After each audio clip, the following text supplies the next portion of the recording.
In this Development Finance Today roundtable, in association with the Watson, Farley and Williams, we will discuss how important lender relationships are in the development finance market following drawdown.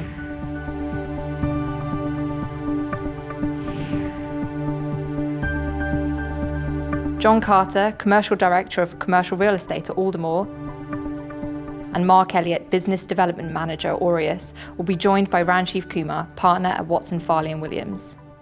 Also in attendance will be Alice Williams, Head of Property Finance at Pilotfish, John McNamara, CEO and Head of Development Funding at Focus Commercial, Demi Palioris, Director at Arco Developments, and Joshua McGuinness, Development Consultant at QDTS Construction.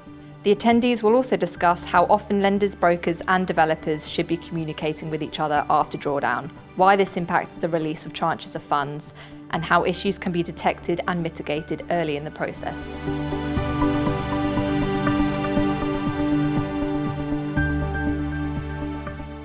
Within Alderm, we have an originations team, although that originations team is still there for contact for the borrower, so there's a consistency, but we have an in-life management team. And I suppose just to widen this, I think it's right when you've got quite a lot of transactions going on. We're funding 160 developments just now, so that in itself means it's quite a big job to do that. So I think that's the right structure. And generally what happens is there's a handover, so there's a clear handover. Of course, there's some intellectual property with someone who's originated, so knowing they're still around is useful, because not everything is committed to paper, as we'll all know, or in file. And generally it's working closely with borrower, with QS, because that's clearly an ongoing relationship, to make sure that there's consistency in terms of the drawdowns and in line with what the borrower set out. So we've effectively agreed a facility, we've bought into their strategy, but as we all know in development, things change. At a minimum, it should be when the drawdown is, but what I found was, from the development side, is that you should really be communicating in between those drawdowns with the lender and also obviously with the IMS. It's really important for the stakeholder management kind of thing. So when there are these risks that are ongoing throughout the development process, it's about reporting that to the lender, even though you don't have to. From a developer perspective, if there's an issue with the scheme, or it's going a bit over budget or time schedule, who do you speak to first? At that point in time, your relationship with the lender would have progressed. Right. Okay. However, sometimes it is important to pull the broker in. They can have a conversation that you might not necessarily be able to have purely because of relationship. I think from our perspective, the key thing is for communication to be, clear, concise, properly considered, because from a lender's perspective, certainly, a lender wouldn't want to give an inadvertent consent or a dispensation because somebody hasn't said the right thing. But equally, a developer wouldn't want to make a claim or a disclosure that hasn't been carefully thought out. Most of these sort of communication streams can occur without the lawyers being involved, but it is important to make sure that somebody is on top of what is happening, because the consequences of communication not being right is that there's delay, but there are also, there are other costs incurred as well, and not least legal fees, which everybody wants to avoid, of course. If you haven't got a system of record, if you don't have consistent data, if you don't have a place where people can go to get their information, and we know that a lot of development lenders are operating with some kind of back-end generic lending system, spreadsheets, post-it notes, bits of sticky tape. And in that kind of environment, it's very difficult to get your communication right because you haven't got the data.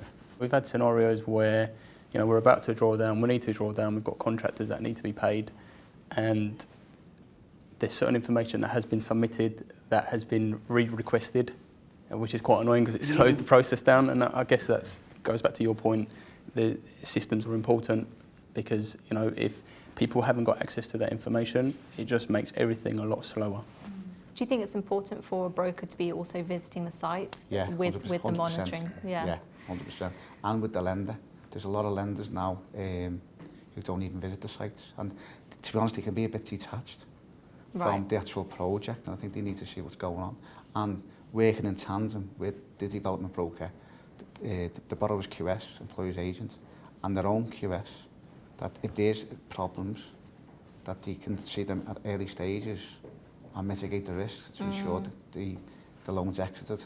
You have got that specific time frame in which you've got to pay your contractor under a JCT contract, whichever one you choose to use. And it is key to make sure that, it's very important, again, management of relationships down the line, that your contractor knows they're going to get paid at the right time, and they're not going to be there's not going to be any delays in pay. Because they can walk off a job if they're Exactly not paid. right. If you've got systems in place that allow you to track what the conditions are and know whether they've been met yet, then you're in a position to actually to know well in advance of the first drawdown whether you're actually in a position to make that drawdown.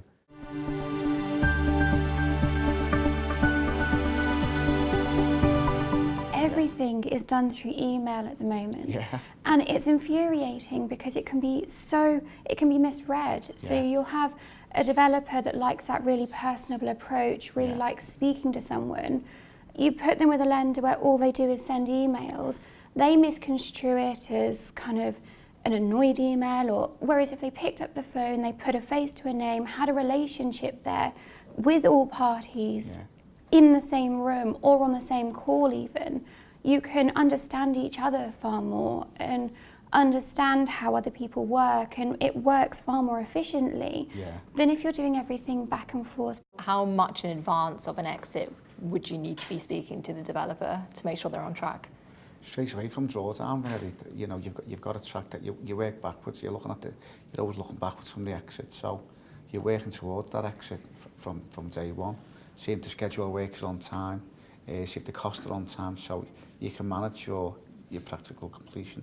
Exit strategy should form part of the underwriting process, shouldn't it, as well? It's part of the origination. Absolutely does. You have to, I mean, because as you say, you're backing the developer, you're backing the developer, and you're backing the exit strategy as much as anything else. Correct. So that, it's another part of the origination process, isn't it? I think your exit can change depending on how the development goes and how and what the market's like at the time when you're bringing your development to the open market. Sometimes there's unforeseens, the market might soften. So I do agree with you in the sense that yes, your initial might be to take. It can change. The whole thing can change. I mean, as we know, the whole thing changes. But you are initially the lender is backing the whole package. They're backing the project and the exit from the project. But they're also backing it with some sensitivity. It's Absolutely. not just the case of, this is exactly what's going to happen. Because as we said at the start, you can accept that whatever you've written down at the start is unlikely to follow. Well, the one thing you can guarantee will never happen is what you've written down at the start. So it is about that evolution as you work through it, and you will look at what are potential alternative exit strategies at inception.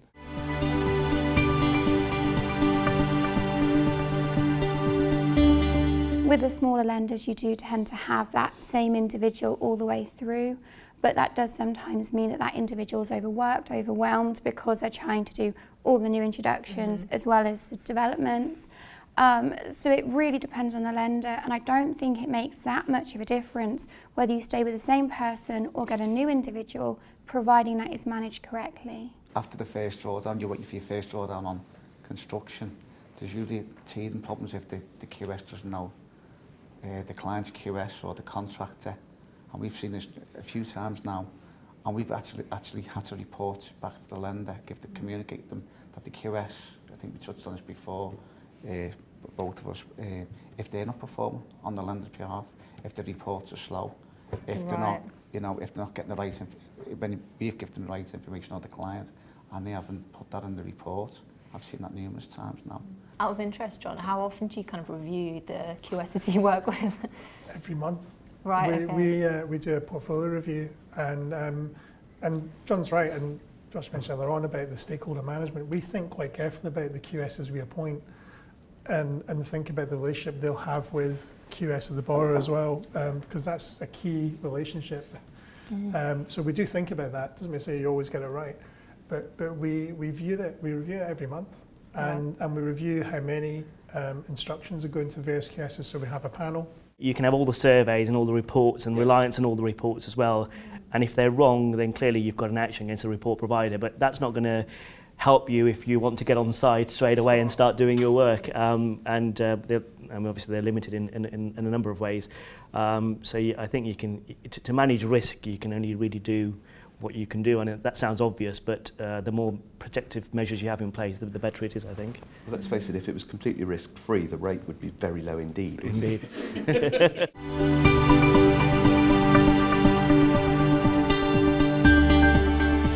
Things I've seen, and it's more thought-provoking about how we need to evolve. So for example, use of 3D printed technology for developing residences. So in the US, they've managed to use this and developed a single-story residence within 24 hours at a cost of $4,000. So in terms of modern method construction, it's something that I think we need to think about and think, how do we evolve to work with that? And then almost going wider to the use of things like e-signatures. So I think we've talked about the speed of how we make payments. But in a world where e-signatures are used for asset finance deals or for personal loans, why can't we do that for project managers going out and then signing off and speed up the process? We need to acknowledge that there is resistance to technology because of the consistency it insists that you implement. And so that is not always comfortable for people. But I think that if you want to improve the customer service, then it probably is necessary. And having a balance, as I was saying earlier, a balance between the consistency of approach and the process-driven approach, which systems can definitely help with, and then allowing the flexibility to understand that a development finance loan changes almost daily because the unforeseen happens, as we were talking about earlier. Yeah, and it does, exactly. It's a moving feast. It's not a static loan. No loan looks the same by the end as it looked at the start, ever. Thank you so much for watching our latest filmed roundtable event. If you would like to take part or even sponsor one of our next events, then please do get in touch at beth@medianet.co.uk. All the information will be included in the video. We have roundtable events in 2020. We have them in February, April, September and October. So if you want to take part, let me know.